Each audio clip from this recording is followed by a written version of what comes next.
एक बौद्ध भिक्षु भोजन बनाने के लिए जंगल से लकड़ियां चुन रहा था कि उसने कुछ अनोखा देखा।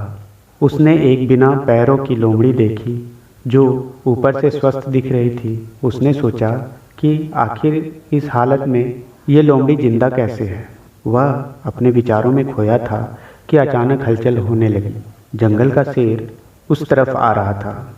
भिक्षु भी तेजी से पेड़ पर चढ़ गया और वहां से देखने लगा। शेर ने एक हिरन का शिकार किया था और उसे अपने जबड़ों में दबाकर लोमड़ी की तरफ बढ़ रहा था।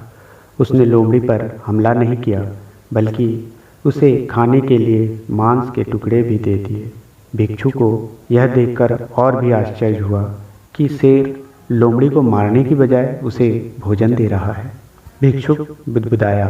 उसे अपनी आंखों पर भरोसा नहीं हो रहा था, इसलिए वह अगले दिन फिर वहीं गया और छिपकर शेर का इंतजार करने लगा। आज भी वैसा ही हुआ। भिक्षुक बोला कि यह भगवान के होने का प्रमाण है।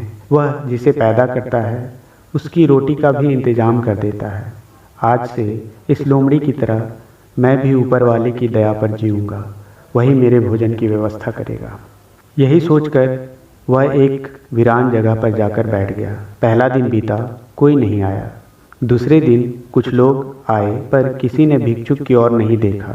धीरे धीरे उसकी ताकत खत्म हो रही थी। वह चल फिर भी नहीं पा रहा था। तभी एक महात्मा वहां से गुजरे और भिक्षु के पास पहुंचे।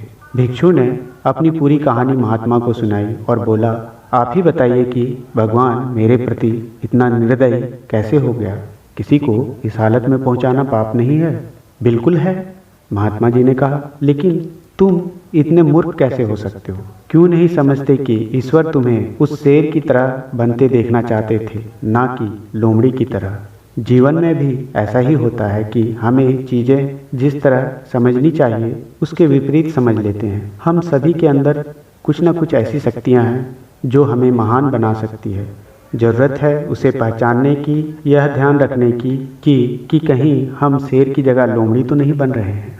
तो देखा दोस्तों, ये केवल नज़रिए की बात है। आप जिस नज़रिए से देखते हो वो आपको उस तरह ही दिखाई देती है। गोस्वामी तुलसीदास जी ने कहा भी है, जाकी रही भावना जैसी प्रभु मूरत देखी तिन तैसी। तो भिक्षु को वैसा ही दिखाई दिया। तो दोस्तों, अगर आपको ये कहानी अच्छी लगी हो तो इसे लाइक करें, शेयर करें और सब्सक्राइब करें। धन्यवाद।